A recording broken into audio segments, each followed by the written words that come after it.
Bab 301. Lin Sutong, Chen Yuan, apakah kau masih mencintaiku? Apakah kita tidak akan pernah kembali ke masa lalu? Selama kau mau, aku bisa kembali padamu kapan saja. He Ziying, kakak Chen Yuan, kau juga sudah pulang. Di mana kampung halamanmu? Bagaimana kalau aku pergi dan bermain denganmu? Qian Mengmeng, selamat tinggal, bajingan. Xiao Mier, kontrakku akan segera berakhir. Jika aku tidak menandatangani kontrak Shark Life, apakah Tuan Yan akan membawaku? Peng Siki, Tuan Yan, terima kasih atas tip Anda kemarin. Aku masih sedikit bersemangat. Untuk mengungkapkan rasa terima kasihku, bagaimana kalau lain kali aku mentraktir Anda makan malam? Sun Rui, mungkin kau tidak pernah peduli padaku di dalam hatimu, tapi aku tidak bisa berhenti memikirkanmu. Lin Ziluo, Tuan Yan, saudaraku bilang dia punya urusan bisnis yang ingin dibicarakan dengan Anda, apakah Anda tertarik? Chu Yumo, aku baru melihat berita hari ini, dan aku terkejut. Kau benar-benar ingin menginvestasikan 1.000 miliar untuk Gao Suanyin. Kau benar-benar. Zhou Ruoxi, Dr. Chen, aku akan menemuimu untuk perawatan minggu depan. Kau sudah kembali ke kampung halamanmu. Aku tidak tahu kapan kau akan kembali, atau haruskah aku menemuimu? Liu Wenze, kakek, saudara laki-laki adalah yang paling dapat diandalkan di saat-saat kritis, dan perempuan hanyalah awan yang melayang. Apakah kau mempertimbangkan untuk membuat yayasan? Che Huang, semoga perjalanan Tuan Yan lancar. Zhang Haotian, Tuan Yan, saya ingin berpartisipasi dalam proyek kota film dan televisi, bisakah saya menjadi pemegang saham? Melihat banyak balasan, Chen Yuan sedikit bingung. Sebenarnya, dia tidak banyak memposting di Moments. Tidak banyak teman di WeChat. Kebanyakan dari mereka adalah teman sekelas, dan kebanyakan dari mereka adalah laki-laki.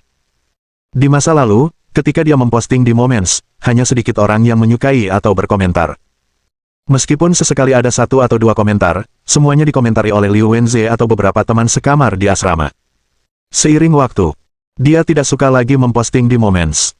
Tapi aku tidak menyangka kali ini aku secara acak memposting di lingkaran pertemanan. Namun hanya dalam beberapa menit, ada serangkaian komentar dan suka. Gadis-gadis yang belum banyak menghubungi Chen Yuan akhir-akhir ini. Semuanya muncul sekaligus. Itu membuat Chen Yuan tidak bisa membalas.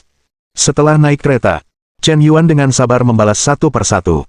Tapi ketika dia membalas, beberapa gadis di lingkaran pertemanan malah saling mencubit.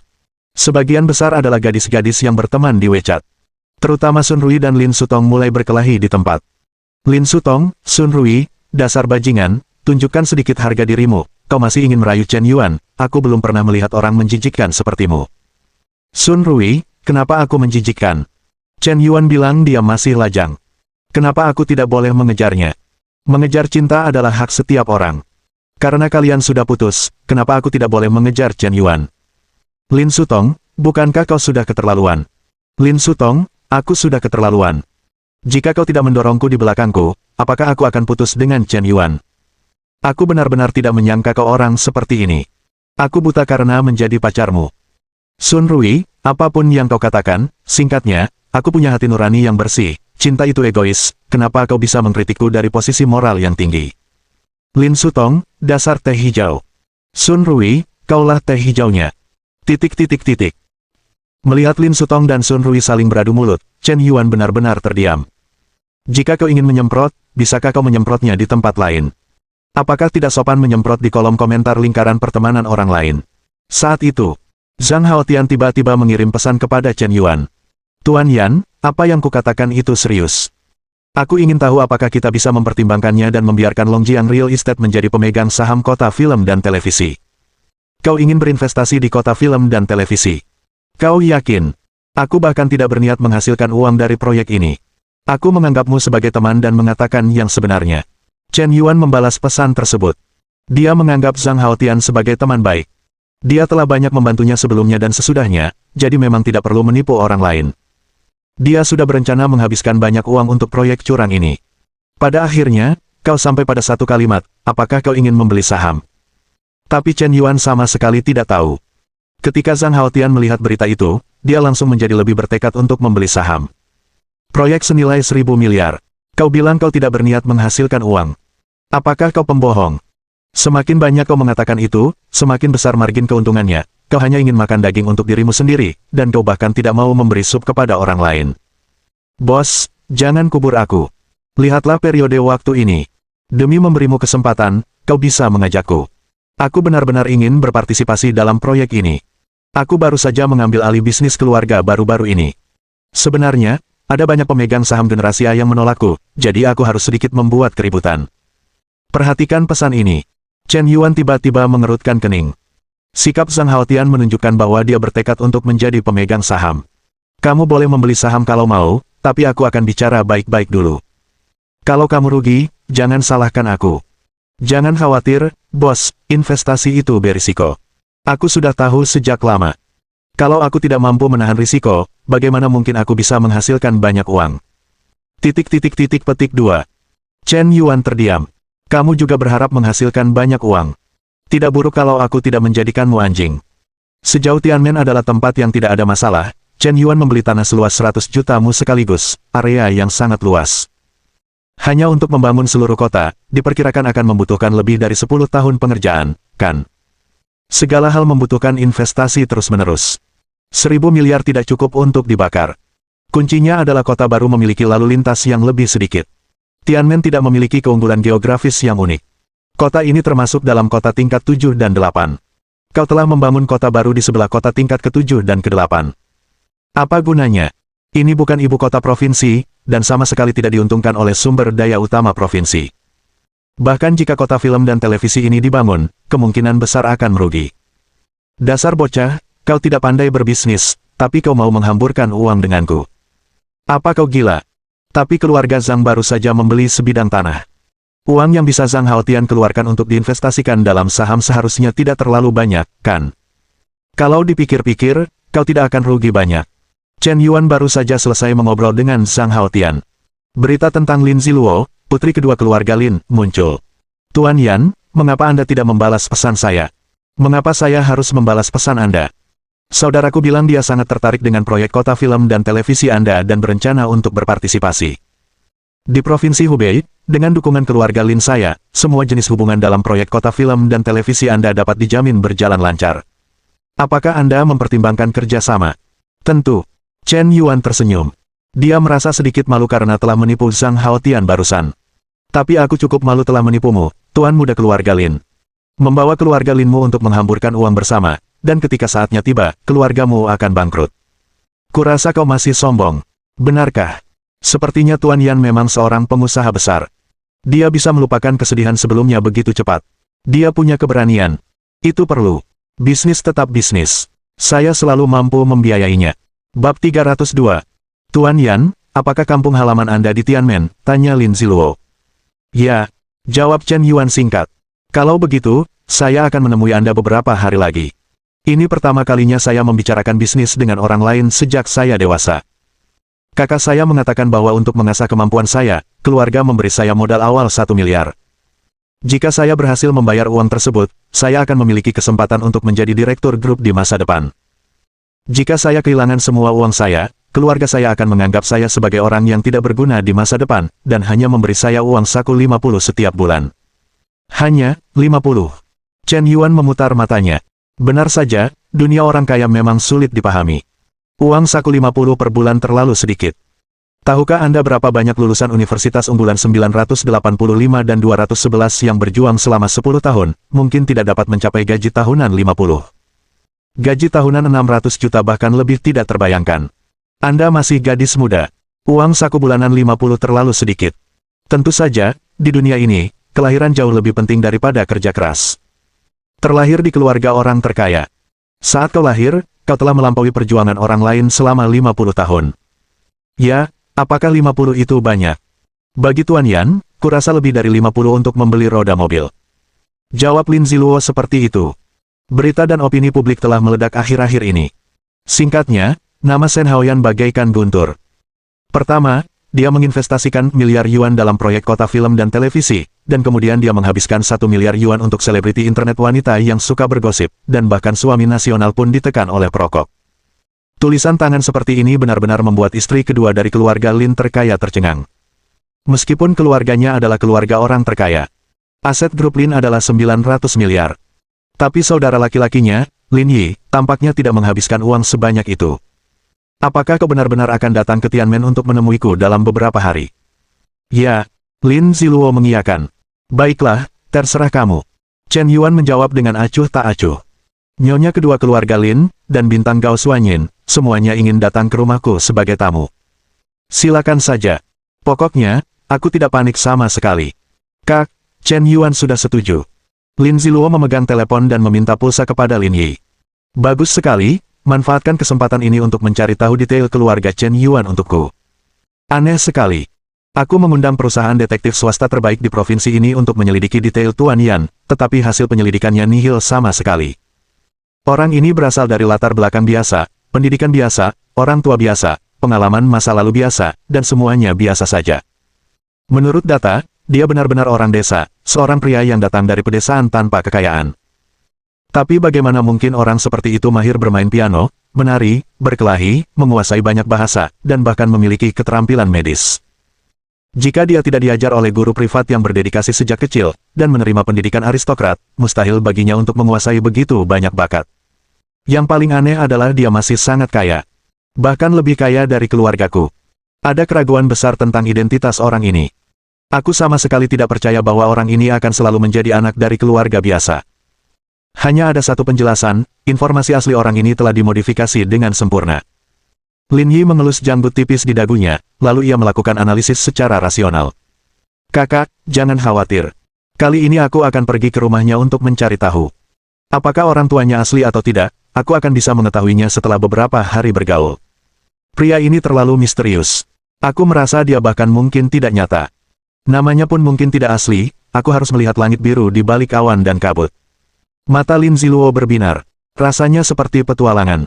Semakin misterius Yan, semakin ia ingin memahaminya. Jika seorang pria bisa dilihat sekilas, apa gunanya? Semakin misterius pria ini, semakin banyak orang ingin tahu tentangnya. Rasa ingin tahu wanita memang sangat kuat. Kakak, saat kau pergi kali ini, bawa pengawalmu. Singkatnya, hati-hati. Dengan latar belakang misterius dan kekuatan yang telah ditunjukkan Tuan Yan sejauh ini, bahkan keluarga Linku mungkin tidak mudah tersinggung, kakak. Jangan khawatir, jangan lihat usiaku yang masih muda. Aku masih sangat dapat diandalkan dalam menangani berbagai hal, oke. Lin Ziluo menepuk bahu Lin Yi. Tatapannya riang. Lin Yi selalu merasa bahwa kali ini Lin Ziluo berinisiatif meminta Ying untuk menyelidiki Tuan Yan. Apakah ada tujuan lain? Kereta ini. Chen Yuan tidak menemukan kisah asmara apapun. Lebih dari 40 menit. Dia terus membalas pesan. Daftar teman-temannya dikirim, dan terlalu banyak orang yang mengiriminya pesan. Untuk menunjukkan keadilan. Tentu saja, dia tidak bisa memihak satu orang di atas orang lain, dan tidak bisa menjawab sebagian dan tidak menjawab sebagian lainnya. Jawaban harus seragam, tidak ada yang boleh tertinggal. Lagi pula, semua orang yang menjilati anjing ini berada dalam hubungan persaingan yang adil. Chen Yuan jelas tidak main-main. Dia hanya bekerja lebih keras untuk mereka yang mampu, dan ingin memberi beberapa gadis lagi tempat tinggal. Lagi pula, ada begitu banyak wanita lajang di negara ini. Bahkan Kyoto News melaporkan bahwa ada 80 wanita lajang di satu kota saja. Dia menyelesaikan beberapa masalah lagi, juga untuk mencegah wanita lajang ini menghancurkan keluarga orang lain. Lagi pula, aku sendiri yang melawan semuanya. Seperti kata pepatah, jika aku tidak masuk neraka, siapa yang akan masuk neraka? Setelah meninggalkan stasiun kereta, Chen Yuan langsung memanggil taksi dan memilih untuk pulang naik taksi. Jika sebelumnya, dia akan memilih naik bus antar jemput, karena bus antar jemput hanya berharga 10 yuan. Tetapi bus terlalu penuh sesak, terlalu banyak orang, dan terkadang tidak ada tempat duduk. Sebagai perokok nomor 100 di internet, menghabiskan yuan untuk naik taksi bukanlah hal yang berlebihan, kan? Ketika Chen Yuan pulang ke rumah, orang tuanya juga tidak meneleponnya. Saat masih kecil, Chen Yuan sering bertanya-tanya apakah dia anak kandungnya sendiri. Mengapa orang tuanya sepertinya tidak terlalu peduli padanya? Meskipun anak laki-laki seharusnya lebih mandiri di luar rumah. Tetapi orang tua orang lain pada dasarnya menelepon setiap setengah bulan atau sebulan sekali. Jika anak perempuan, mungkin setiap minggu. Tetapi orang tua Chen Yuan hanya meneleponnya setiap 3 hingga 5 bulan sekali. Ini sangat mengkhawatirkan. Sebenarnya, bukan berarti hubungan mereka buruk, hanya terasa sedikit lebih dingin. Hal ini membuat Chen Yuan ragu apakah dia anak kandungnya sendiri. Tetapi setelah sekian lama, mungkin orang tuanya memang memiliki karakter seperti itu. Dan pada tahun-tahun itu, ada tren. Dikatakan bahwa anak laki-laki harus dibesarkan dalam kemiskinan dan anak perempuan harus dibesarkan dalam kekayaan. Jadi semua anak laki-laki adalah tipe yang mandiri. Bagaimanapun, karakter mandiri anak laki-laki harus ditanamkan sejak usia dini. Tetapi anak perempuan berbeda. Jika seorang gadis tidak kaya, ketika ia dewasa, jika seorang laki-laki memperlakukannya sedikit lebih baik, ia mungkin akan ditipu. Pernyataan ini disetujui secara bulat oleh banyak orang lebih dari 10 tahun yang lalu. Tetapi hal itu berlanjut hingga hari ini. Tiba-tiba hal itu menjadi penyakit sosial. Karena perempuan tidak kompatibel dengan generasi sebelumnya, karena mereka kaya, mereka memiliki visi yang lebih tinggi, sehingga terjadi fenomena meremehkan laki-laki dengan gaji bulanan dan itu sangat umum. Hal ini juga menyebabkan semakin banyak perempuan yang tersisa. Setelah 1 jam, Chen Yuan akhirnya pulang. Bab 303. Baru saja keluar dari mobil. Sebuah Mercedes-Benz 350 datang perlahan. Jendela diturunkan. Wajah yang familiar terlihat. Sial, Chen Yuan, kau juga. Sudah beberapa tahun aku tidak melihatmu. Apa kau masih sekolah? Kenapa kau terlihat lebih pucat dari sebelumnya? Zheng Biao. Aku melihat seorang pria gemuk berwajah penuh di Mercedes-Benz itu. Chen Yuan sudah beberapa tahun tidak melihat pria ini. Zheng Biao dan keluarga Chen Yuan dulu tinggal di desa yang sama, dan kemudian beberapa keluarga di desa itu pindah ke jalan-jalan di kota kabupaten. Keduanya tinggal di seberang jalan, keduanya bangunan kecil 3 lantai. Harus diakui, rumah-rumah di daerah pedesaan memang tidak kalah bagusnya dengan rumah-rumah di kota besar saat ini. Pada dasarnya setiap rumah tangga adalah bangunan kecil. Jika kondisinya lebih baik, dekorasi mewah mungkin akan mengubah kesan banyak penduduk kota. Terutama mereka yang telah menghasilkan banyak uang dengan berbisnis di tempat lain. Mungkin membangun villa mewah di kampung halaman. Bungalow 3 atau 4 lantai itu dikelilingi oleh lahan seluas beberapa ribu meter persegi dan memiliki halaman yang luas. Dekorasi interiornya dibuat sesuai spesifikasi villa. Sebuah rumah seharga 200 juta yuan setara dengan villa-villa seharga puluhan juta yuan di daerah perkotaan. Rumah seperti ini tidak jarang ditemukan di pedesaan. Tentu saja, yang paling umum adalah bangunan 2 lantai yang biaya pembangunannya 20 juta yuan. Mungkin dekorasinya tidak terlalu bagus, tetapi lebih baik luas. Jika dijumlahkan 2 lantai dan atapnya, luasnya menjadi 2 atau 300 meter persegi. Jika lingkungan keluarga memungkinkan, akan dibangun garasi sendiri. Chen Yuan tidak tahu seperti apa pedesaan di tempat lain. Bagaimanapun, di daerah pedesaan mereka, hampir setiap rumah tangga telah membeli mobil. Dan setiap rumah tangga memiliki bangunan kecil. Orang tua Chen Yuan membuat kolam ikan dan menanam buah-buahan di desa, jadi lingkungannya tidak buruk. Tidak menghasilkan banyak uang. Namun rumah itu juga merupakan bangunan 3 lantai dengan lantai kayu, serta mesin cuci, komputer, bak mandi, dan pemanas air, semuanya tidak kurang. Chen Yuan, masuk ke mobil, dan aku akan menunjukkan banyak hal kepadamu. Zheng Biao melambaikan tangannya dan berkata dengan sangat sok. Zheng Biao dan Chen Yuan adalah teman sekelas di sekolah dasar dan sekolah menengah pertama, tetapi mereka tidak bersama di sekolah menengah atas. Pria ini suka berkelahi dan membuat masalah sejak kecil. Kudengar saat masih kelas 1 SMA, dia dikeluarkan dari sekolah, jadi dia bekerja dengan pamannya. Meskipun tidak suka belajar, pria ini sukses. Sekarang dia bosnya. Ah Biao, ini mobilmu. Bagus sekali, aku sudah mengendarai Mercedes, kata Chen Yuan kaget. Jangan panggil aku Ah Biao, panggil saja kakak Biao, apa gunanya membaca buku selama bertahun-tahun. Sekarang kau sudah lulus kuliah, gajimu hanya 3-5 ribu sebulan. Beberapa tahun lalu, ayahku bilang aku tidak berharga. Melihat kau diterima di universitas, sementara aku masih kelas 1 SMA dan dikeluarkan, dan sekarang keadaan berbalik, mahasiswa baru lulus, jadi kenapa kau tidak memberiku pekerjaan paruh waktu? Zheng Biao sangat bersemangat, dia menyalakan rokok dengan santai, dan mulai bertingkah gila. Bisnis apa yang kakak Biao lakukan sekarang? Apakah kamu mengerti siaran langsung media mandiri? Kakak Biao, aku punya jutaan penggemar di Kuaishou. Aku menjual produk akuatik dan menghasilkan jutaan dolar tahun lalu. Ini namanya memahami tren zaman, mengerti? Jadi begitu. Chen Yuan tampak benar-benar terkejut. Saat itu, seorang gadis tetangga keluar dari rumah. Wanita ini tingginya sekitar 1,6 meter 7 inci, mengenakan gaun bermotif bunga, dengan 2 kuncir di kepalanya, dan matanya hitam dan bulat, berair dan tampak bersinar. Tapi bukan itu intinya. Intinya adalah gadis muda ini hampir terlahir dengan kecantikan alami. Tidak ada jejak riasan sama sekali di wajahnya, riasan murni, tetapi alisnya tetap indah, dengan ukiran merah muda dan giok, mata cerah dan gigi putih, dan kecantikan khas pedesaan. Untuk waktu yang lama, Chen Yuan selalu merasa bahwa gadis-gadis di kota besar lebih cantik daripada gadis-gadis di daerah pedesaan atau kabupaten kecil di tingkat ke-7 dan ke-8. Karena gadis-gadis di kota besar lebih modis dan lebih pandai berdandan. Kecantikan kota tampaknya memiliki temperamen yang lebih baik daripada gadis-gadis desa. Tapi jelas, anggapan ini salah. Di mana-mana, ada orang-orang yang tampan cantik. Mungkin jumlah perempuan di tempat-tempat kecil jauh lebih sedikit. Tetapi kecantikan sejati kelas atas tidak hanya muncul dalam jumlah besar. Gadis di depanku ini sungguh membuat Chen Yuan merasa luar biasa. Dia sudah lama tidak merasakan perasaan seperti ini. Karena Xiao Ruoyu, Qin Bingsui, Chu Yumo, Zhou Ruoxi, dan yang lainnya semuanya memiliki penampilan 9 poin atau lebih tinggi. Mereka semua wanita cantik. Berinteraksi dengan wanita-wanita cantik seperti itu setiap hari, betapapun cantiknya wanita lain, Chen Yuan tidak bisa merasa takjub. Tapi gadis di depannya berbeda. Dia memiliki aura tersendiri.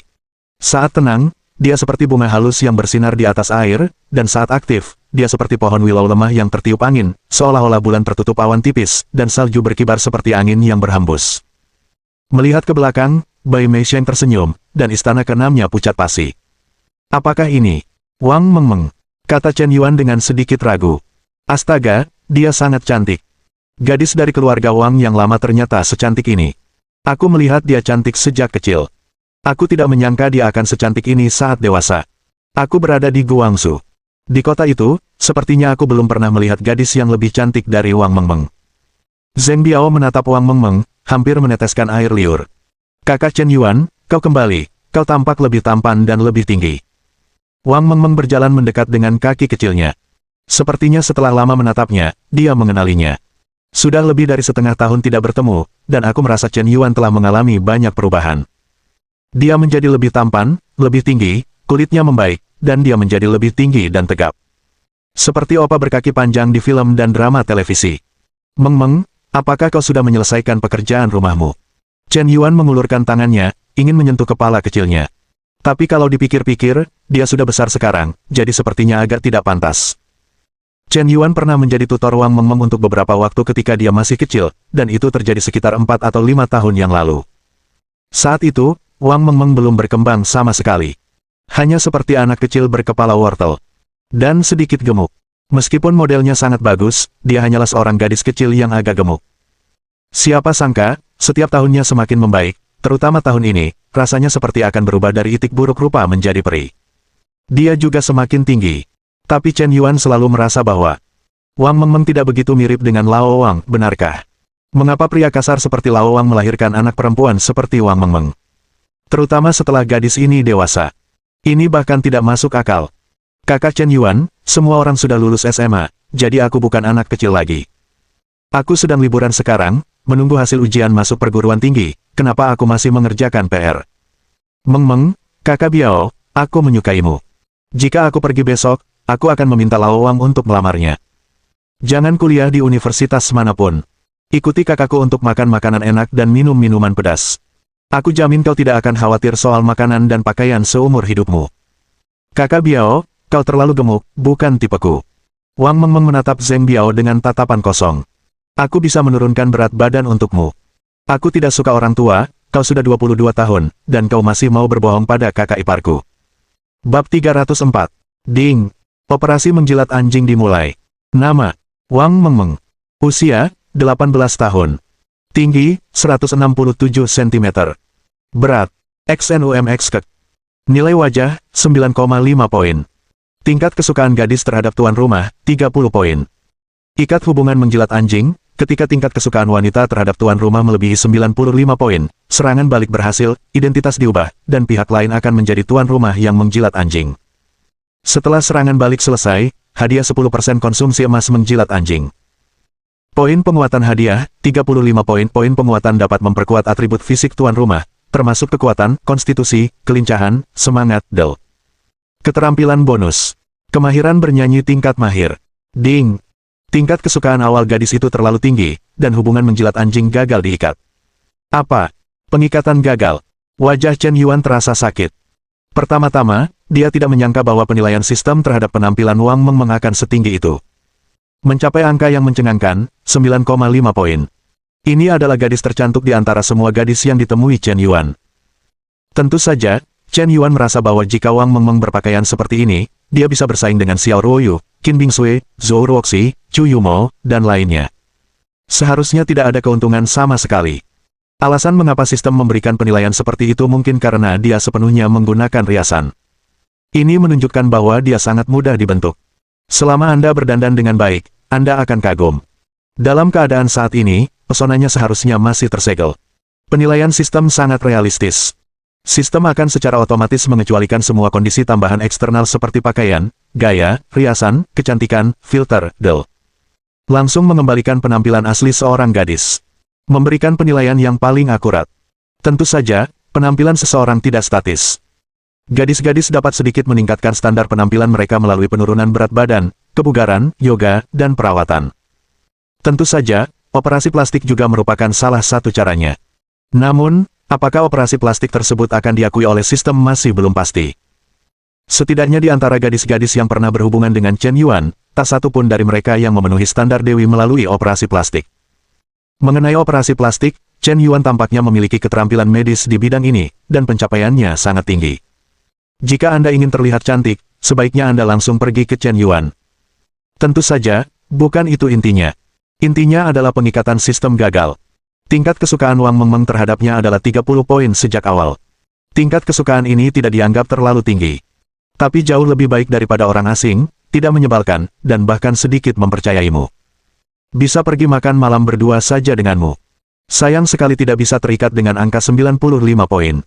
Haruskah aku menurunkan tingkat kesukaan dulu, lalu meningkatkannya setelah terikat? Tahun ini, sepertinya sulit bagimu untuk membuat seorang gadis menyukaimu. Butuh waktu lama untuk mengembangkan hubungan. Tapi jika kamu ingin dia membencimu, itu tidak mudah. Mengmeng, apa yang kamu bicarakan? Kamu beruntung kakak Biao menyukaimu. Tidakkah kamu melihat kakak Biao mengendarai mobil besar? Selain itu, kakak Biao hanya 4 tahun lebih tua darimu. Kamu 18 tahun, dia 22 tahun, kurasa itu sangat cocok. Dan sungguh tidak ada gunanya bagi perempuan untuk membaca begitu banyak buku sekarang. Orang-orang zaman dahulu mengatakan dengan tepat bahwa kurangnya bakat pada perempuan adalah suatu kebaikan. Jika Anda pergi ke kota besar, Anda mungkin akan tercemar oleh kabut asap. Lebih baik tinggal di desa dan menjaga kesuciannya. Bagus.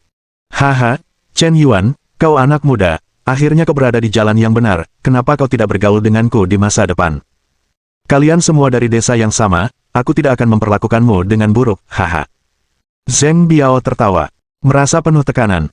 Anak laki-laki Chen Yuan ini dulunya pemberontak, dan dia merasa bahwa dia telah diterima di universitas, jadi dia meremehkannya sebagai lulusan SMP. Sekarang bagaimana? Kenapa kau tidak patuh memanggil kakak Biao di depan Lao Su? Masuk perguruan tinggi itu berguna. Itu tidak sama dengan mencoba menyenangkan Lao Su. Uang adalah yang paling berkuasa. Saat suara Zheng Biao berhenti, cara Wang Mengmeng memandang Chen Yuan berubah. Dulu, ketika Zheng Biao atau anak laki-laki lain di desa mengganggu Wang Mengmeng, Chen Yuan, sebagai tetangga, akan membelanya. Karena itu, dia memiliki sedikit kasih sayang untuk Chen Yuan. Dia selalu diperlakukan sebagai kakak laki-laki tetangga. Tapi siapa yang tahu, Chen Yuan telah berubah. Menjadi begitu menyebalkan. Wajah sombong ini benar-benar membuatnya sakit. Jadi kenapa kalau dia terlihat lebih tampan dari sebelumnya? Bagaimana bisa dia mengatakan hal-hal menjijikkan seperti itu? Wang Mengmeng. Tingkat kesukaan minus 10. Wang Mengmeng. Tingkat kesukaan minus 10. Wang Mengmeng. Tingkat kesukaan minus 10. Tingkat kesukaan saat ini, 0 poin. Chen Yuan, aku benci kamu. Wang Mengmeng berlari masuk ke ruangan dengan mata merah. Tampaknya dia sangat kesal. Ding. Operasi menjilat anjing dimulai. Nama, Wang Mengmeng. Usia, 18 tahun. Tinggi, 167 cm. Berat, XNUMX. Nilai wajah, 9,5 poin. Tingkat kesukaan gadis dengan tuan rumah, 0 poin. Ding. Hubungan menjilat anjing berhasil terjalin. Akhirnya terjalin. Meskipun dia mengatakan beberapa hal yang tidak menyenangkan. Dia juga membuat citranya sedikit buruk. Dia bahkan memanggil Zheng Biao, anak laki-laki Biao Ge.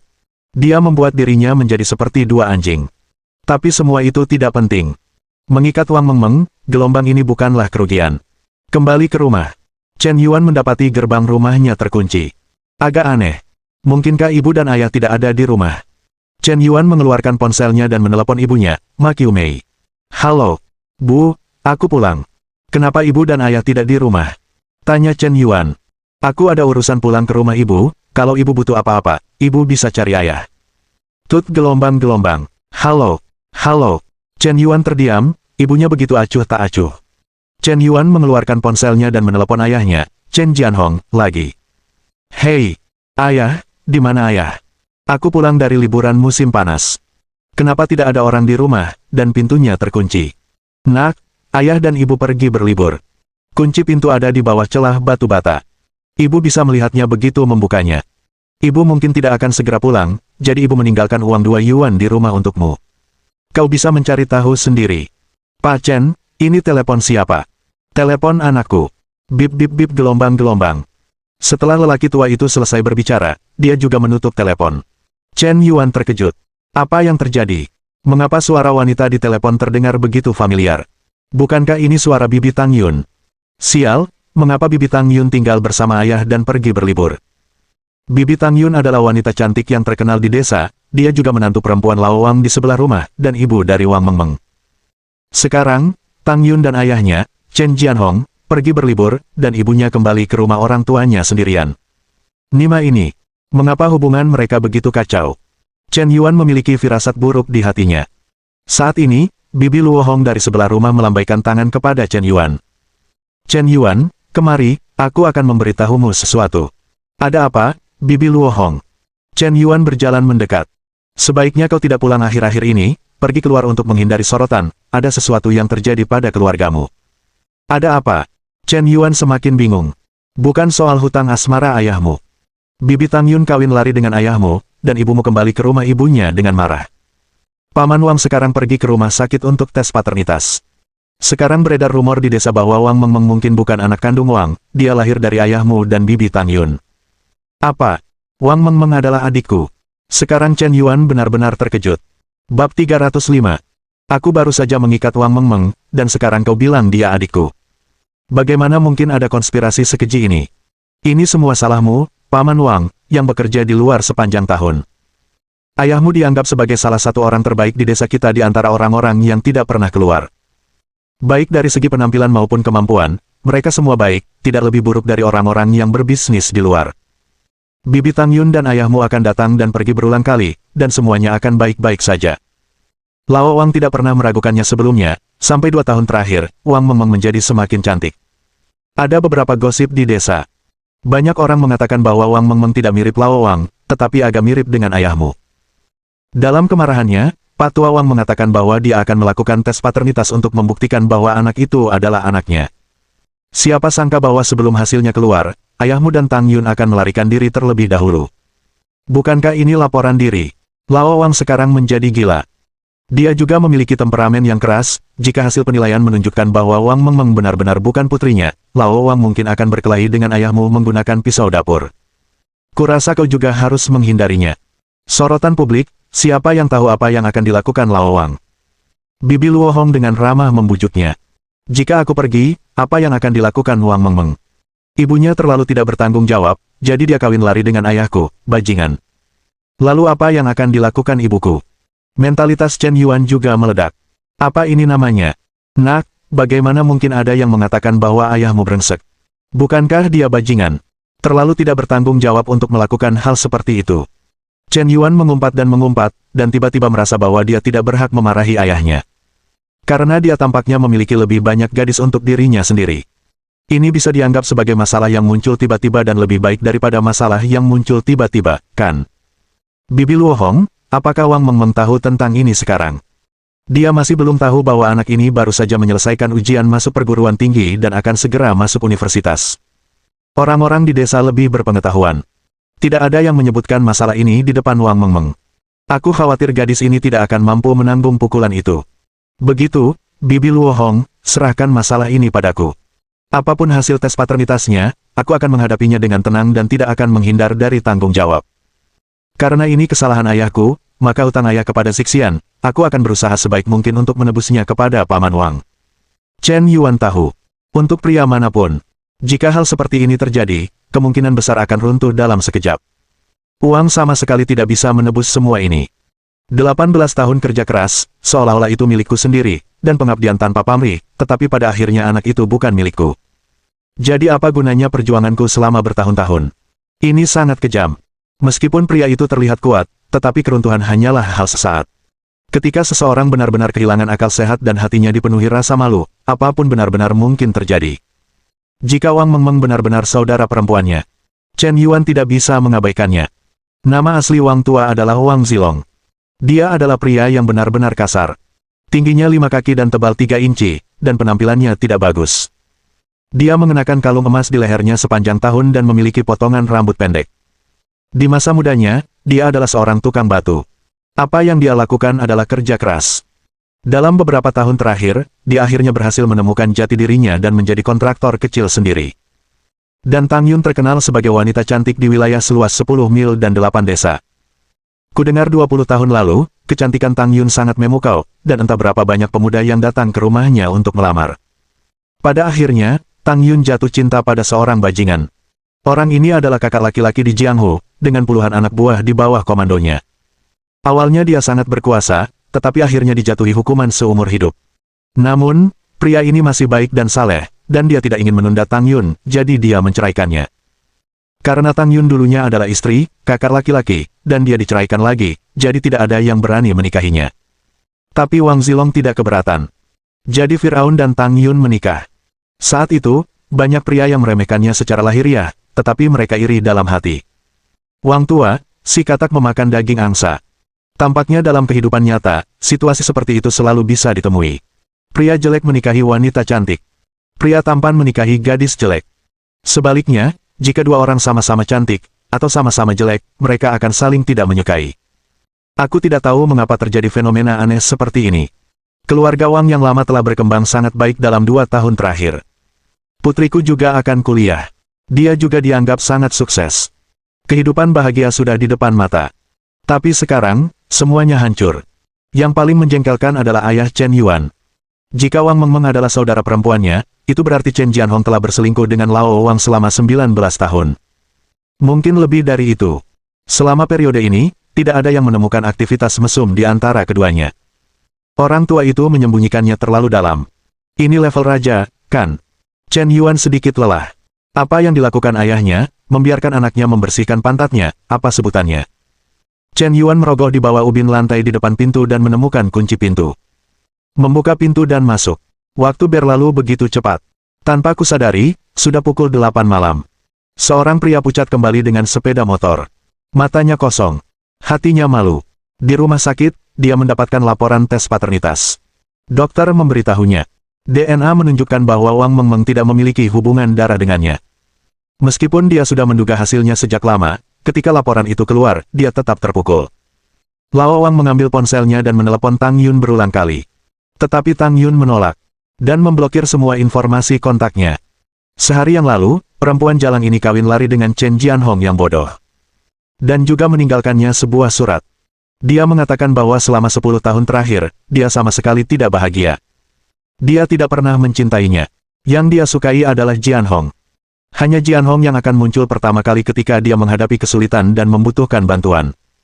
Dia bahkan mengatakan bahwa Chen Jianhong adalah cinta pertamanya, dan mereka telah bersama sejak lama. Baru kemudian mereka putus karena suatu alasan. Kemudian, dia menikah dengan kakak laki-lakinya, dan kemudian menikah dengan Lao Wang. Siapa sangka mereka berdua akan menjadi tetangga setelah sekian lama. Ini adalah pengaturan Tuhan. Tidak ada yang bisa melanggarnya. Hanya ketika Firaun pergi bekerja barulah dia merasa jiwanya bebas. Bisa bernapas lega. Sudah 20 tahun dia hidup diam-diam, dan dia benar-benar tidak ingin terus seperti ini. Demi cinta, dia rela mengorbankan segalanya. Aku tidak menyesalinya seumur hidup. Surat ini menghancurkan hati Lao Wang. Apa yang kau lakukan demi cinta? Apakah aku datang ke sini untuk bercanda? Aku sudah hijau selama 20 tahun. Karena kau baru saja menikahiku, kau membuatku hijau. Dia panik menelepon, mengetik di WeChat, dan mengirim pesan di Kiki. Tapi semuanya diblokir. Dia meminjam ponsel orang lain untuk menelepon, tetapi diblokir lagi. Dia hanya ingin penjelasan. Kenapa kau bahkan tidak memberiku penjelasan? Apakah begini caramu menindas orang jujur? Mata Wang Zilong memerah. Ayah, kau sudah pulang. Wang Mengmeng menyapa dengan santai seperti sebelumnya. Sepertinya keanehan Lao Wang belum ditemukan. Ngomong-ngomong, ayah, kau kemana saja 2 hari ini? Kenapa kau tidak melihatnya? Bab 306. Lao Wang menamparkan wajah Wang Mengmeng dengan punggung tangannya. Pipi yang tadinya putih dan lembut seketika dipenuhi bekas 5 jari. Wang Mengmeng terhuyung-huyung. Sejak kecil, Lao Wang selalu sangat menyayanginya. Mungkin karena ia bekerja di luar sepanjang tahun dan sering tidak ada di rumah. Lao Wang selalu berhutang budi pada putrinya. Karena itu, ia pulang 3 kali setahun dan membawa banyak hadiah untuk putrinya. Selama 18 tahun terakhir, Wang Zilong tidak pernah menyentuh Wang Mengmeng. Perempuan itu penyayang, tidak seperti laki-laki yang bisa dipukul seenaknya. Hal ini juga berlaku di pedesaan. Ayah, kenapa ayah memukulku? Air mata menggenang di mata Wang Mengmeng, menangis karena kesal. Kenapa aku memukulmu? Kau masih berani bertanya kenapa aku memukulmu? Dasar bajingan, berani-beraninya aku menyebut ibumu jalang di depanku. Mata Lao Wang memerah darah. Melihat penampilan Wang Mengmeng yang semakin cantik.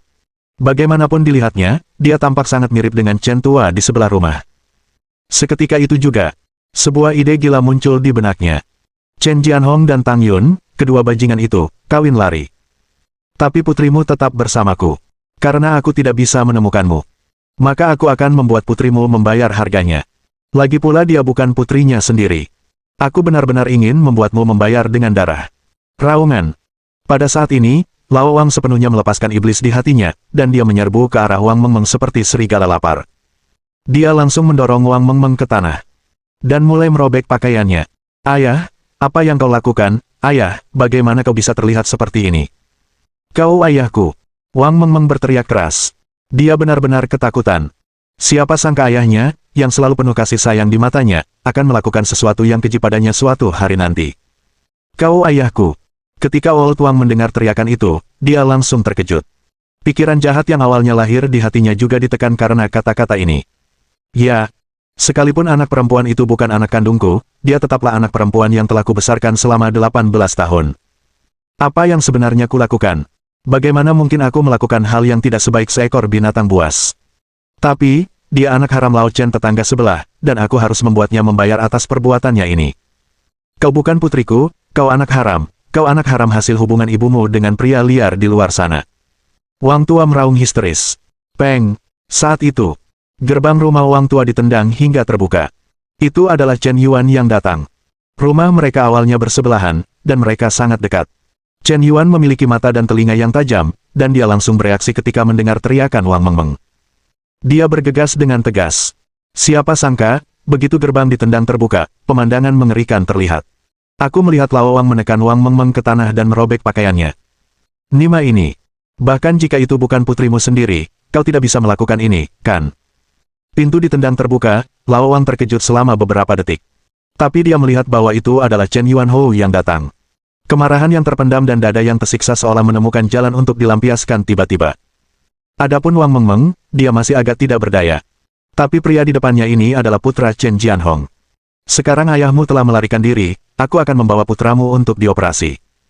Bajingan kecil, kau datang tepat waktu, aku akan mencincangmu. Wang Zilong melepaskan Wang Mengmeng. Dia bangkit dan pergi ke dapur. 2 detik kemudian, Firaun bergegas keluar dengan pisau dapur. Tatapan ganas ini, seolah-olah hendak membunuh seseorang, benar-benar membuat orang merinding. Orang biasa manapun. Menghadapi orang gila yang ingin mencincangmu dengan pisau, aku khawatir kau akan ketakutan setengah mati. Tapi Chen Yuan tidak takut. Dia pernah menghadapi 8 preman sebelumnya, dan dia bisa dengan mudah mengatasi mereka. Wang tua paling banter hanya seorang petani, dengan kekuatan 2 tangan, jadi dia tidak bisa menimbulkan ancaman apapun. Chen Yuan lari, ayahku gila. Teriak Wang Mengmeng. Wosh! Wang tua menebas dengan pisau, dan dia menebas kepala Chen Yuan dengan tiba-tiba. Tidak ada rencana untuk menunjukkan belas kasihan sama sekali. Seorang pria yang telah kehilangan akal sehatnya dan merasa bahwa hidup tidak memiliki apapun untuk dicintai. Dia benar-benar berani membunuh. Pedang Lao Wang sangat ganas, tetapi Chen Yuan bahkan lebih ganas, dan kecepatannya secepat kilat. Pada saat pisau dapur Old Wang menyerang, Chen Yuan tidak mundur tetapi maju, dan dia menggunakan serangkaian teknik bergulat standar. Ia dengan mudah ditaklukkan dan pisau dapur di tangannya diambil. Lepaskan aku, dasar bajingan, aku akan mencincangmu sampai mati. Lao Wang berjuang mati-matian, tetapi tetap sia-sia. Kekuatan Chen Yuan jauh lebih besar darinya. Tidak mungkin ia bisa melepaskan diri. Paman Wang, kau sudah tidak muda lagi, tenanglah, jangan berteriak dan membunuh setiap saat, itu menakutkan. Anak kecil, bunuh aku kalau kau berani. Jika kau tidak membunuhku hari ini, cepat atau lambat, aku akan mencincang ayahmu dan memberikannya kepada anjing. Chen Jianhong, bajingan, melahirkan anak tanpa bunga krisan. Chen Yuan mengerutkan kening. Wang tua, siapa yang kau marahi?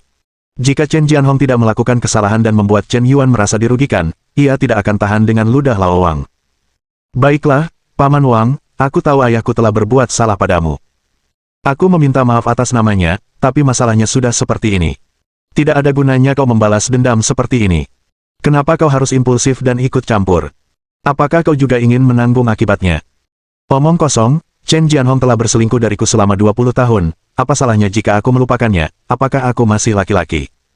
Paman Wang, aku bersedia memberikan kompensasi untuk masalah ini. Jika ada permintaan, katakan saja, selama aku bisa melakukannya, aku akan berusaha sebaik mungkin untuk memuaskanmu. Kata Chen Yuan dengan nada tulus. Dia benar-benar bersedia memberikan kompensasi. Baiklah, itu yang kau katakan. Aku ingin Chen Jianhong tidak punya anak dan cucu. Jika kau mengebiri dirimu sendiri, aku bisa tenang. Sial. Chen Yuan benar-benar tidak menyangka Paman Wang akan mengajukan permintaan yang begitu mesum. Untuk membiarkan Chen Yuan meninggalkan istana. Nenekmu punya kaki. Mustahil bagi Paman Wang untuk menyetujuinya. Paman Wang, kau sudah keterlaluan. Lagi pula, meskipun aku dikebiri, ayahku tidak akan pernah menjadi keturunan. Chen Yuan menunjuk sesuatu, dan melirik Wang Mengmeng. Lao Wang juga sepertinya mengerti bahwa Chen Yuan bukanlah satu-satunya keturunan Lao Chen di sebelah. Apakah kau tidak mau mengakui kesalahanmu demi ayahmu? Apakah ini sikap mengakui kesalahan? Lepaskan aku. Mengmeng, bawa tali, ikat ayahmu dulu, biarkan dia tenang, dan tenangkan diri sebelum kita bicara. Wang Mengmeng ketakutan, dan dia menatap Lao Wang dengan sedikit takut. Mengikuti instruksi Chen Yuan, dia membawa tali rami. Chen Yuan kesulitan mengikat Lao Wang. Lao Wang terus mengoceh. Tapi tidak ada cara untuk melawan. Dia benar-benar tidak menyangka Chen Yuan begitu kuat, dia terhimpit ke tanah seperti anak ayam kecil, sama sekali tidak bisa bergerak. Saat ini, para tetangga juga datang. Chen Yuan langsung menutup pintu rumah Wang tua. Berbicara padanya perlahan. Paman Wang, saya dengan tulus meminta maaf atas nama ayah saya. Saya akui dia bajingan. Dia menyakiti Anda, tetapi membakar giok dan batu bersama-sama bukanlah solusi yang baik. Mohon berikan harga. Saya tahu agak vulgar membicarakan uang saat ini, tetapi ini satu-satunya yang bisa saya lakukan, bicaralah. Uang. Apa gunanya meminta uang? Bisakah uang mengembalikan keluarga? Bisakah uang mengembalikan putri saya yang berusia 18 tahun? Anda sama sekali tidak mengerti perasaan saya. Jika Anda meminta saya untuk bicara, maka saya meminta juta dan Anda mampu membayarnya. Tanda tanya petik 2. Lao Wang baru saja selesai berbicara. Chen Yuan langsung menyela. Aku mampu. Jika 100 juta bisa membuatmu melepaskan kebencianmu, aku bersedia memberikan 100 juta. Bab 307. Kamu bisa punya juta, apa kamu menipu hantu? Aku tidak berbohong, kalau kamu tidak percaya, lihat sendiri. Chen Yuan mengeluarkan ponselnya, membuka aplikasi CCB, memasukkan kata sandinya, dan membuka akun pribadinya. Ia melihat serangkaian angka digital yang ditampilkan di layar ponselnya. 1, 10, 100, 1000, 10.000, 100.000, 1 juta, 10 juta, 100 juta. Benarkah ada lebih dari 1 juta? Lao Wang sedikit bingung. Ia benar-benar tidak menyangka bahwa sebenarnya ada lebih dari 1 juta di rekening Bank Chen Yuan. Ada beberapa hal yang tidak bisa diselesaikan dengan uang. Tetapi uang dapat membangkitkan keinginan yang tak terbatas di hati manusia. Dan ketika jumlahnya mencapai tingkat tertentu, orang akan secara otomatis mulai berfantasi tentang kehidupan setelah menjadi kaya. Lao Wang berusia 40-an tahun ini. Meskipun ia bekerja sebagai kontraktor kecil selama 2 tahun terakhir, ia tidak banyak menabung.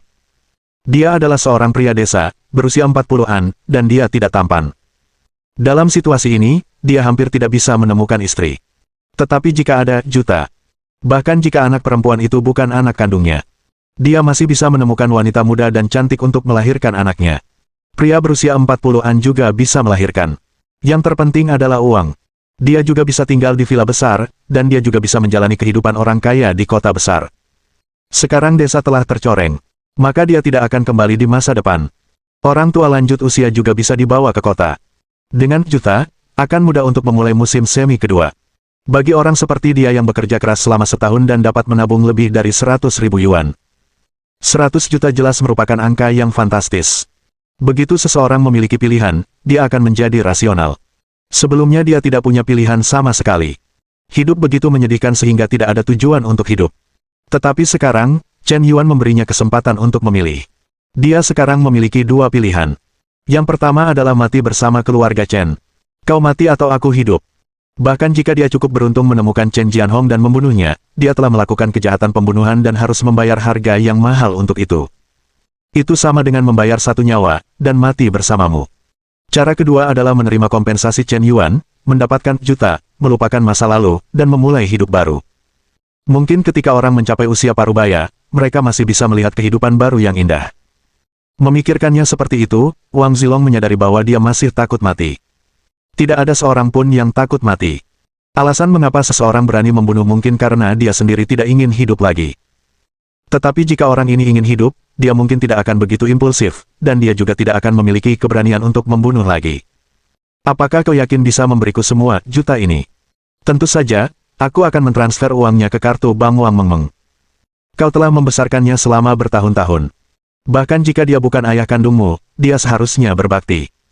Biarkan dia mengirimkanmu 1.000 juta bulan ini, dan setiap bulan setelahnya aku akan membayarmu 100 juta untuk biaya hidup selama 18 tahun, yang dianggap sebagai balasan atas kebaikanmu dalam membesarkannya. Bagaimana menurut Paman Wang? Tahun ke-18. Lao Wang menghitung dalam pikirannya. 100 juta per bulan adalah 200 juta per tahun. Hampir 18 juta dalam tahun. Juta lagi. Kenapa kau tidak memberikannya sekaligus saja? Aku khawatir kata-katamu tidak berarti, dan kau masih ingin membalas dendam pada ayahku setelah mengambil uang itu. Apa yang dikatakan Chen Yuan adalah benar. Melakukan hal itu memang dapat mencegah Firaun menyesal di kemudian hari. Masuk akal.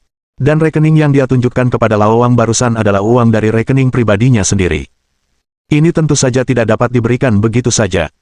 Tetapi mentransfer uang ke Wang Mengmeng berbeda. Dia bisa menggunakan emas jilat anjing. Dengan cara ini, apalagi 100 juta untuk Lao Wang, 1 miliar pun tidak akan terasa buruk. Ngomong-ngomong, itu juga dapat meningkatkan konsumsi jilatan anjing Wang Mengmeng. Benar-benar membunuh 2 burung dengan 1 batu. Pikiran Wang Mengmeng sekarang kacau. Tapi dia tidak bodoh. Perilaku gila Lao Wang sebelumnya, dan percakapannya dengan Chen Yuan, membuat Wang Mengmeng sepenuhnya mengerti. Dia bukan putri kandung Lao Wang. Ibuku kawin lari dengan Paman Chen, apakah aku putri Paman Chen? Chen Yuan adalah saudara kandungku. Wang Mengmeng. Tingkat kesukaan plus 10. Wang Mengmeng. Tingkat kesukaan plus 10. Wang Mengmeng. Tingkat kesukaan plus 10. Dalam sekejap, tingkat kesukaan Wang Mengmeng terhadap Chen Yuan meningkat 30 poin. 30 poin kasih sayang ini berbeda dengan kasih sayang antara pria dan wanita, dan lebih seperti kasih sayang naluriah antara kerabat. Dalam konsep bawaan manusia, hubungan darah adalah hubungan yang paling dapat dipercaya. Terutama antara saudara laki-laki dan perempuan, hubungan ini jauh lebih stabil daripada cinta. Karena cinta dapat diputus begitu diucapkan, tetapi hubungan darah tidak dapat diputus. Intinya adalah Chen Yuan baru saja menyelamatkan Wang Mengmeng, dan sekarang ibunya tidak ada di rumah, dan Lao Wang memperlakukannya seperti itu lagi, dia tidak punya siapapun yang bisa dia percayai kecuali Chen Yuan. Chen Yuan sebenarnya sedikit bingung. Mengapa adik perempuannya sendiri bisa terikat dan meningkatkan popularitasnya? Sistem, kau tidak akan sebete itu, kan? Selama dia wanita cantik, jangan biarkan dia pergi. Mungkinkah selama dia terlihat baik, bahkan adik perempuannya pun tidak masalah? Chen Yuan mengatakan bahwa dia agak tidak dapat menerimanya. Mengmeng, beritahu aku nomor rekening kartu bankmu. Baik, kakak Chen Yuan, biar aku cari. Wang Mengmeng mengangguk. Cari kartu bankmu. Setelah Chen Yuan mendapatkan nomor rekening kartu bank, dia mulai beroperasi. 10 menit kemudian, Firaun menerima 1.000 juta pesan teks masuk. Kartu Wang Mengmeng memiliki tambahan juta. Kesepakatan awal tercapai antara Chen Yuan dan Wang Tua. Suasana hati Wang Tua yang awalnya sangat tidak stabil secara bertahap mulai stabil. Dia tampaknya mulai menerima kenyataan. Tapi masih terlihat kesakitan. Tapi tidak segila sebelumnya. Paman Wang, aku akan melepaskan ikatanmu, kuharap kau tidak akan marah. Saudara Chen Yuan, bolehkah aku tidur di rumahmu hari ini? Ketika Chen Yuan sedang melepaskan tali rami untuk Wang Tua, Wang Mengmeng tiba-tiba mengajukan permintaan ini. Dia menatap Wang Tua dengan sedikit takut. Itu benar-benar membuatnya takut barusan. Mungkin telah menyebabkan bayangan psikologis. Dia tidak berani tinggal serumah dengan Wang Tua sekarang. Oke. Chen Yuan mengangguk dengan tenang. Kata-kata itu dibagi menjadi 2 bagian. Tepat ketika Chen Yuan membersihkan pantat ayahnya. Kota ajaib. Pusat keuangan dunia. Li Shao, saya sudah menyelidiki detail tentang Tuan Tembakau, dan saat saya menyelidiki, tampaknya orang lain juga sedang menyelidiki latar belakang Tuan Tembakau. Tuan Yan sendiri, bernama Chen Yuan, berusia 21 tahun ini dan akan segera berusia 22 tahun. Ia lahir di kota Tianmen, Provinsi Hubei. Petik 2. Dari data investigasi yang tampak dangkal, terlihat bahwa latar belakang identitasnya sangat biasa, bahkan sangat biasa. Namun, saya tidak percaya bahwa Yan akan selalu menjadi orang biasa, jadi saya melakukan investigasi yang lebih mendalam. Setelah berusaha keras, saya menemukan laporan medis tentang Ibu Chen Yuan, Ma Qiumei, dari Rumah Sakit Ginekologi Tianmenno. Laporan pemeriksaan fisik ini sudah lebih dari 20 tahun yang lalu. Saat itu, seorang dokter mendiagnosis bahwa Ma Qiumei tidak subur. Bab 308. Setelah berhari-hari melakukan penyelidikan, kau hanya menemukan hal kecil ini. Apakah kau mencoba membuktikan hubungan antara Tuan Tang Tang Yan dan kedua penduduk desa itu? Apa yang kau makan? Apakah kau pikir ini informasi yang kubutuhkan? Yang perlu ku ketahui adalah latar belakang Tuan Yan, kekuatan apa yang mendukungnya, dan dari mana uangnya berasal. Inilah yang ingin ku ketahui. Kau harus menggali semua ini, itulah intinya, mengerti. Aku mengerti, Tuan Muda Li, kali ini, aku akan menemuinya sendiri, kata Yue Lingsuang sedikit ragu. Dia adalah talenta pembantu yang dibina oleh Chaebol Li sejak kecil. Dia tidak hanya cantik, tetapi juga pandai dalam pengumpulan informasi, trik kecantikan, intrik istana, 18 trik teh hijau, dan serangkaian metode. Faktanya, Chaebol Li hampir memulai bisnis mereka dengan membina wanita cantik sejak lama. Pada tahun 1990-an, mereka fokus pada pembinaan dengan mengadopsi anak yatim piatu yang cantik. Bakat, temperamen, dan cara menyenangkan pria telah dipelajari hampir sejak kecil. Kemudian menunggu para wanita cantik ini tumbuh dewasa, dan kemudian dengan cerdik mengatur mereka ke dalam kelas atas masyarakat. Kemudian orang-orang ini berperan, menjalin hubungan dengan pria-pria elit. Dan dengan demikian terbentuklah jaringan hubungan yang luas. Dengan hubungan semacam ini, sulit bagi keluarga Li untuk tidak menghasilkan kekayaan. Kemudian, keluarga Li memasuki dunia hiburan dan menguasai separuh negara. Industri hiburan memiliki lebih banyak sumber daya wanita cantik, dan para wanita muda dan lincah ini cukup untuk menarik perhatian banyak selebriti. Kemudian keluarga Li membangun jembatan dari situ. Keuntungan yang tak terbayangkan dapat diperoleh. Di mata mereka, kecantikan adalah sumber daya yang sangat baik. Tidak hanya dapat dibina menjadi seorang artis, tetapi juga dapat menarik penggemar untuk menghasilkan uang. Anda juga dapat berteman dengan selebriti dari berbagai kalangan melalui wanita cantik, dan membangun berbagai koneksi pribadi. Keuntungannya tak terbayangkan. Dan Yue Lingsuang adalah kelompok mata-mata wanita paling menonjol yang dilatih oleh keluarga Li. Dia tidak hanya dicuci otaknya sejak kecil, tetapi juga mengembangkan berbagai bakat, dan dia setia. Dia juga mahir dalam berbagai metode seperti investigasi, mengintai, menyamar, mengasingkan, dan pengumpulan intelijen. Kali ini, dia memutuskan untuk mendekati Presiden Yan secara pribadi. Mendapatkan informasi penting darinya. Baiklah, kau bisa pergi sendiri ke sana, dan tetap berhubungan kapan saja. Baik, Tuan Muda. Yue Lingsuang membungkuk hormat, lalu mundur selangkah. Kata-katanya terbagi menjadi dua bagian. Saat ini, Chen Yuan tidak tahu apa-apa tentang hal-hal ini. Dia hanya bersin seolah-olah seseorang sedang memikirkannya. Aku tidak tahu siapa itu. Ada begitu banyak orang yang menjilat anjing, wajar jika dirindukan setiap hari. Setelah dia membawa Wang Mengmeng pulang, suasananya sedikit canggung. Pakaian Wang Mengmeng robek. Chen Yuan meliriknya tanpa sengaja. Ada kekosongan di benaknya. Dia merasa darah di tubuhnya bergejolak, dan sebagian tidak terkendali. Jangan melihat kejahatan, jangan mendengar kejahatan, jangan berbicara kejahatan. Jika hati jernih, langit tidak akan terkejut. Chen Yuan melafalkan Bingxin Jue dalam hati, berpura-pura serius. Memaksa dirinya untuk tenang. Biarkan aku mencarikanmu pakaian untuk diganti. Chen Yuan masuk ke kamar, mengeluarkan salah satu pakaian ibunya, dan memberikannya kepada Wang Mengmeng. Meskipun gayanya agak kuno, seharusnya masih cocok. Terima kasih, Kak. Seruan, Kak, itu membuat Chen Yuan merasakan perasaan aneh di hatinya. Ini mungkin kerabat. Sebenarnya, dia juga sangat menginginkan adik perempuan sebelumnya, tetapi ibunya tidak pernah mengabulkannya. Ketika Chen Yuan menginginkan adik perempuan, ibunya juga berkata bahwa jika dia melahirkan adik laki-laki untukmu, bukankah dia akan bersaing denganmu untuk harta keluarga di masa depan? Keluarga tidak punya banyak uang. Di masa depan, rumah akan dibagi dua. Kamu bahkan tidak bisa menikahi menantu perempuan jika kamu punya adik laki-laki. Itu membuat Chen Yuan berhenti memikirkannya sama sekali. Siapa sangka adik perempuan ini muncul entah dari mana. Masih secantik ini. Apakah wajahmu masih sakit? Biar ku ambil es batu dan kuoleskan padamu. Melihat 5 bekas sidik jari di wajahnya, Chen Yuan berkata dengan sedikit sedih. Tidak perlu, Kak, aku ingin mandi. Beberapa hari lagi pasti akan baik-baik saja. Baik. Wang Mengmeng berjalan ke kamar mandi dan mandi selama lebih dari 1 jam. Melalui pintu kamar mandi, Chen Yuan samar-samar mendengar Wang Mengmeng menangis. Dia menangis dengan sangat pelan. Terdengar juga suara air mengalir yang seharusnya tidak terdengar oleh orang lain. Tapi Chen Yuan tetap mendengarnya. Kejadian hari ini sangat memukulnya. Ayahnya sendiri bukanlah ayah kandungnya. Tidak hanya memukulnya, tapi ayah dan ibunya kawin lari, meninggalkannya sendirian, membiarkannya berjuang sendiri. Jika Chen Yuan tidak muncul hari ini, hal mengerikan apa yang akan terjadi? Tapi hari ini, di siang hari, Chen Yuan malah ingin mempertemukannya dengan Zheng Biao. Wajahnya yang angkuh itu benar-benar menyebalkan. Hah, sepertinya salah.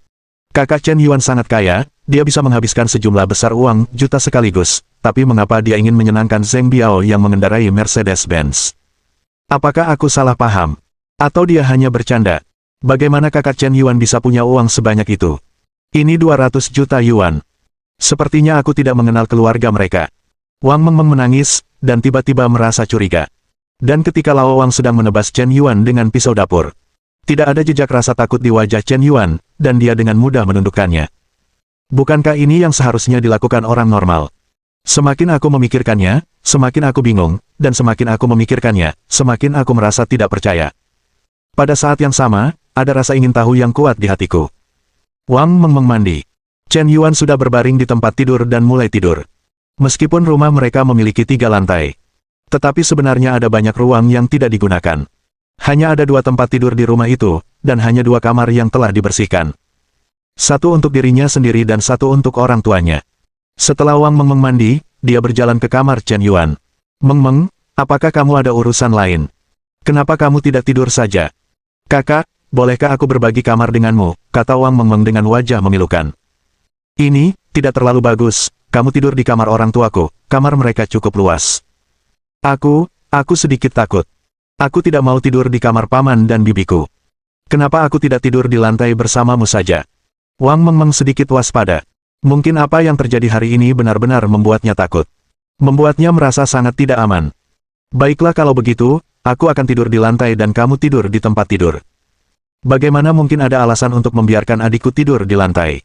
Mungkin tanpa disadari, Chen Yuan sudah mengakui Wang Mengmeng sebagai saudara perempuannya sendiri. Tidak mungkin. Fakta dan bukti semuanya ada di sana. Semua orang di desa tahu bahwa ayahnya dan Tang Yun telah kawin lari, jadi bagaimana mungkin saudara perempuannya melakukan hal yang sama jika dia tidak menyadarinya. Meskipun tidak pantas bagi seorang pria dan seorang janda untuk tinggal bersama dalam satu kamar, tetapi karena mereka adalah saudara kandung, bukankah seharusnya tidak ada masalah? Bab 309. Kakak, apakah kau mendengkur saat tidur? Jangan memukul. Kakak, bagaimana bisa kau begitu kaya? Rahasia. Kakak, bisakah kau bicara denganku? Tidak baik. Kakak, apakah kau benar-benar kakakku? Apakah aku benar-benar putri Paman Chen? Mengapa ibuku meninggalkanku sendirian? Tanyakan pada ibumu. Kakak, ada seorang anak laki-laki di SMA kita yang mengejarku. Keluarganya cukup kaya. Jika dia ingin berbicara denganku tentang teman-temannya, haruskah aku menyetujuinya? Aku tidak bisa menyetujuinya, kau masih muda, bagaimana jika karakternya tidak baik? Tapi dia sudah mengejarku selama 3 tahun, dan dia tampaknya cukup jujur sepanjang waktu. Kau mengenal orang, kau tidak mengenal wajah mereka, kau tidak mengenal hati mereka, luangkan waktu sejenak untuk memanggil anak itu, kakakmu, aku akan memeriksanya sendiri untukmu. Malam itu, Wang Mengmeng mengajukan banyak pertanyaan kepada Chen Yuan. Sambil bertanya, dia tertidur. Selalu ada air mata di sudut matanya. Mungkin dia ingin mengalihkan pembicaraan dan membuat dirinya terlihat tegar. Tapi Chen Yuan bisa merasakannya. Dia kekurangan kasih sayang.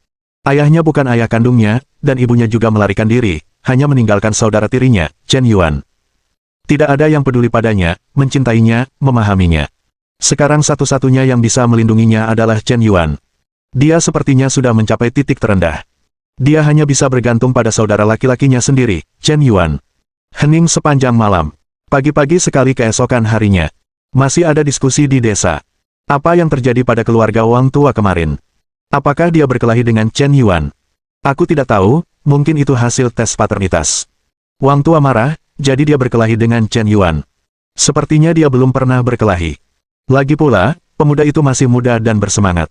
Wang tua sudah berusia 40-an, jadi dia harus menuruti usia tuanya. Memikirkan hal itu, aku merasa kasihan. Jika Wang Mengmeng bukan putri kandung Wang tua, apa yang akan dilakukan Wang Tua di masa depan.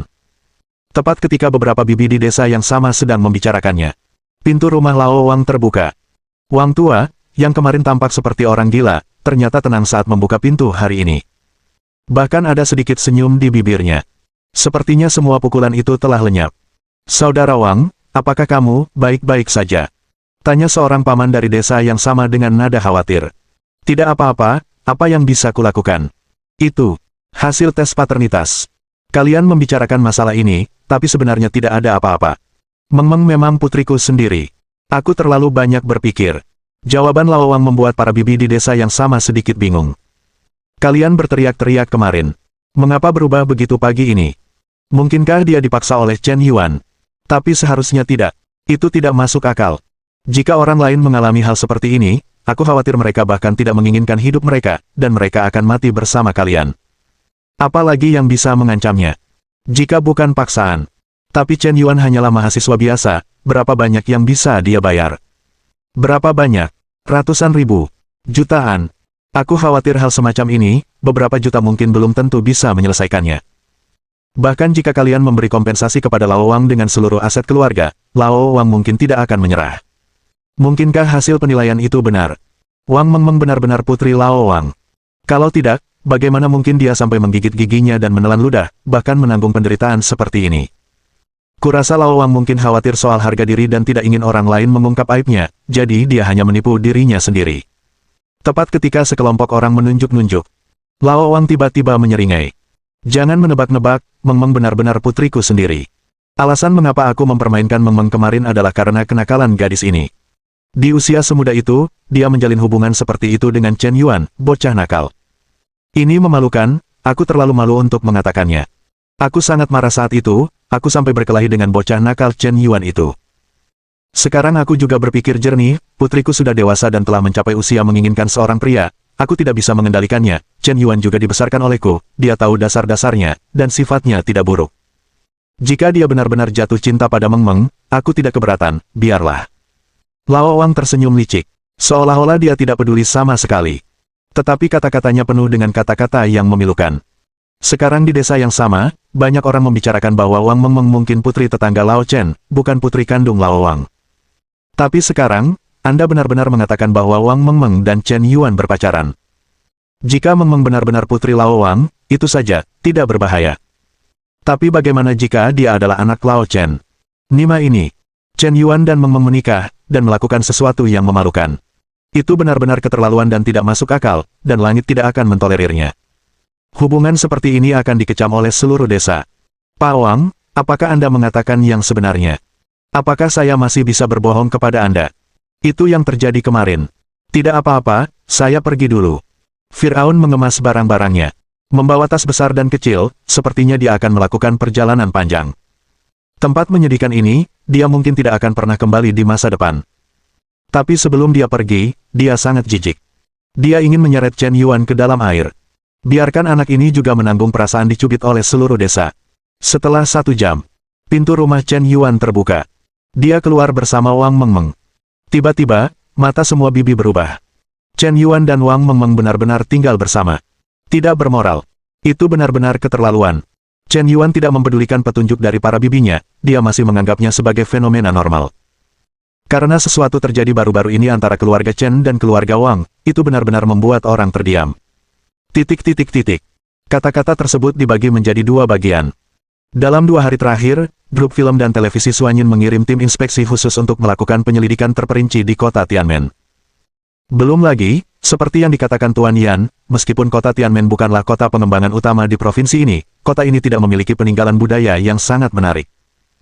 Tetapi terletak di dataran Jianghan, dengan medan yang datar, transportasi yang nyaman, dan banyak sungai, sehingga mungkin tidak mustahil untuk berkembang menjadi kota populer baru. Dengan dana besar 1.000 miliar untuk membangunnya. Tidak memiliki karakteristik, tetapi juga dapat menciptakan karakteristik.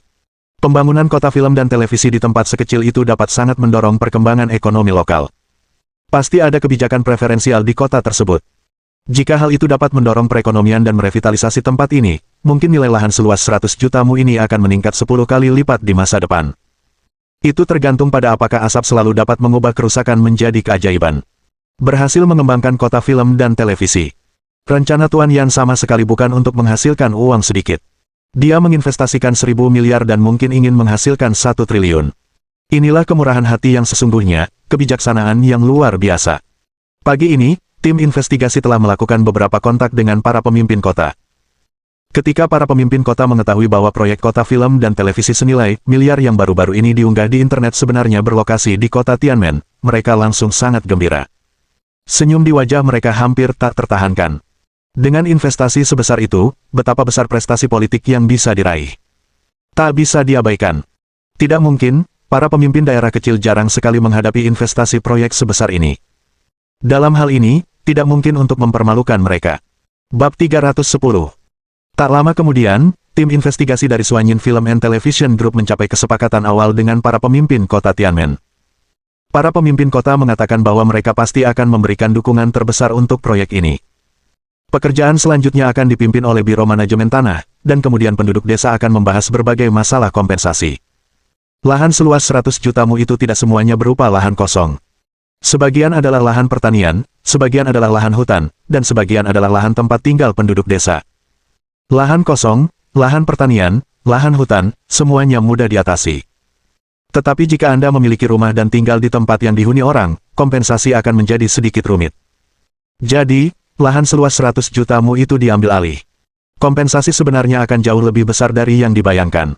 Tetapi ini masih dalam kisaran yang dapat diterima. Semuanya berjalan sangat lancar. Tetapi tim investigasi dari Suanyin Film and Television Company tidak mengetahuinya.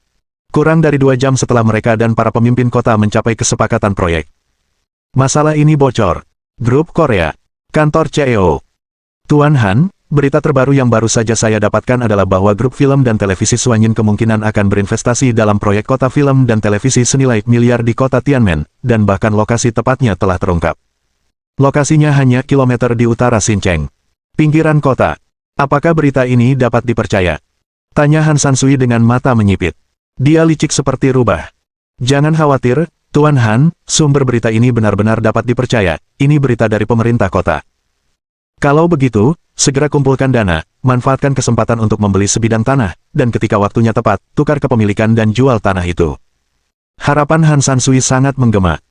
Begitu proyek kota film miliar terungkap, tanah di tempat ini pasti akan tumbuh pesat, dan bahkan tanah di sekitarnya akan meningkat harganya. Dia sekarang memanfaatkan kesempatan untuk membeli sebidang tanah. Mungkin setelah 1 atau 2 bulan, nilai sebidang tanah ini akan berlipat ganda, bahkan 5 kali lipat, 10 kali lipat. Sama sekali tidak rugi. Tapi Tuan Han, bukankah terlalu dini untuk membeli sekarang? Tim investigasi dari kota film dan televisi tampaknya telah mencapai kesepakatan awal dengan para pemimpin kota Tianmen. Mari kita beli sekarang. Bagaimana jika mereka berubah pikiran saat itu? Bukankah sebidang tanah ini akan jatuh ke tangan Anda? Apa yang kau tahu, ketika sudah benar-benar dikonfirmasi, saat itu sudah terlambat untuk membeli tanah. Sekarang waktunya tepat, dan bagaimana mungkin proyek sebesar kota film dan televisi bisa dengan mudah diubah? Dengan total investasi 1.000 miliar, setiap keputusan harus dipikirkan dengan matang. Apakah kau pikir seperti perusahaan kecil, kau akan melakukannya jika kau mengatakannya, dan jika kau tidak melakukannya, kau tidak akan melakukannya. Baiklah kalau begitu, Tuan Han, saya akan pergi dan mengumpulkan dana sekarang. Kita harus mengambil keputusan cepat, sekaranglah saatnya untuk mendapatkan uang. Wajah Tua Han Sansui yang gemuk berkata dengan sangat bersemangat. Baik, Tuan Han. Tepat ketika grup Korea itu mendapat kabar. Segera. Longjiang Real Estate, Waterfront Group, Tang Group, Shark Group, Hongdi Group, Lin Group, dan banyak perusahaan grup besar lainnya. Mereka juga mendapat berita satu demi satu. Ternyata kota film dan televisi akan dibangun di kota Tianmen. Tempat ini sepertinya kampung halaman Tuan Yan. Apakah ini untuk membalas budi kepada kampung halamannya, atau ada makna lain? Zhang Haotian mengumpulkan sekelompok anak muda kaya, sambil memegang peta dan berpikir. Saudara Tian, menurut berita dari pemerintah kota, rencana Tuan Yan benar-benar besar. Dia sebenarnya ingin membeli lahan seluas 100 juta mu. Saya khawatir dia tidak hanya ingin membangun kota film dan televisi, tetapi juga ingin membangun kota universitas, kota hunian, kota hiburan, kota wisata, kota multifungsi modern yang bercirikan unik. Ambisi ini terlalu besar, kata seorang anak muda kaya dengan penuh emosi. Petik 2. Mengapa kalian mengatakan itu?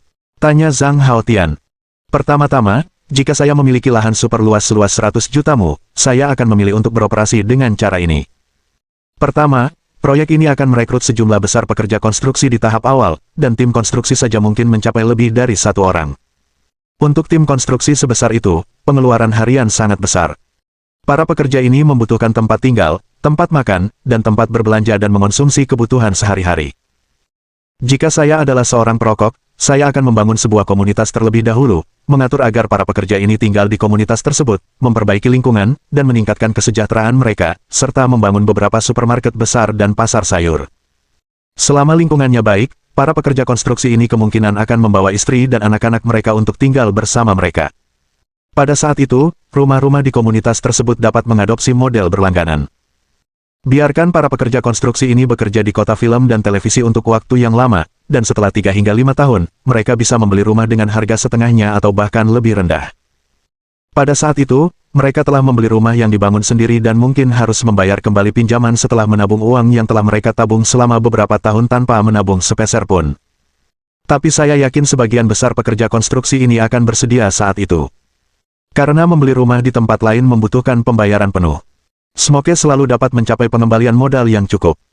Mungkin dia meminta para pekerja konstruksi ini untuk membantunya membangun kota film dan televisi, tanpa menghabiskan sepeser pun, dan dapat membantunya menghasilkan uang.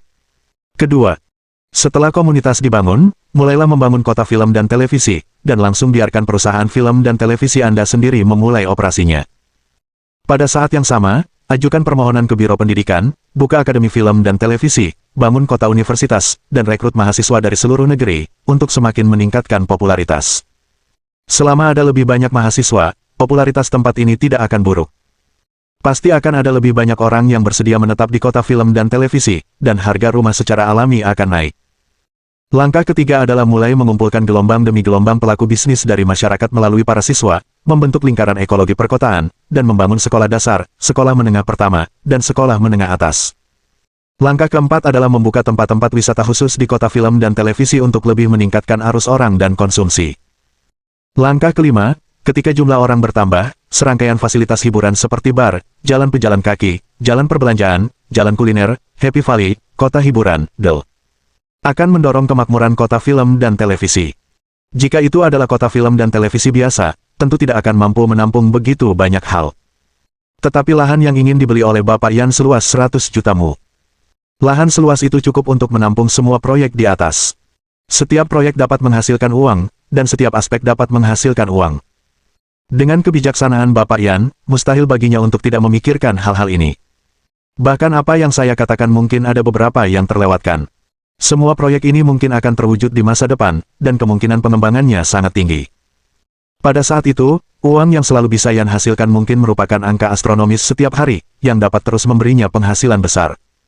Satu-satunya kekurangannya adalah investasi awalnya terlalu tinggi. Gelombang analisis rasional dari generasi kedua orang kaya ini membuat semua orang tercengang. Tidak ada yang menyangka bahwa ambisi dan cita-cita Tuan Yan akan sebesar itu. Sungguh menakjubkan. Dan menurut analisis teman saya ini, biaya sebenarnya yang perlu diinvestasikan perusahaan tembakau seharusnya jauh lebih rendah dari yang dibayangkan. Sebagian besar biaya adalah biaya pembelian tanah. Dapatkan semuanya kembali. Kemudian realisasikan pengembalian dana melalui penjualan rumah, tanpa kerugian sama sekali.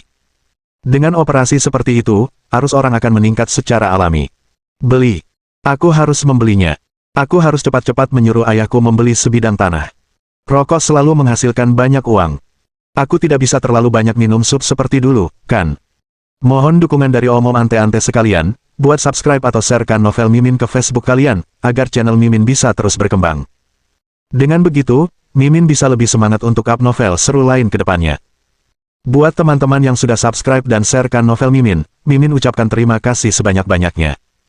Sekiranya teman-teman menghadapi masalah video diputar dalam bahasa Inggris, coba tukar kepada bahasa Indonesia original melalui cara ini. Semasa mendengarkan, pencet tombol setting di atas kanan video, pilih audio track dan tukar bahasa.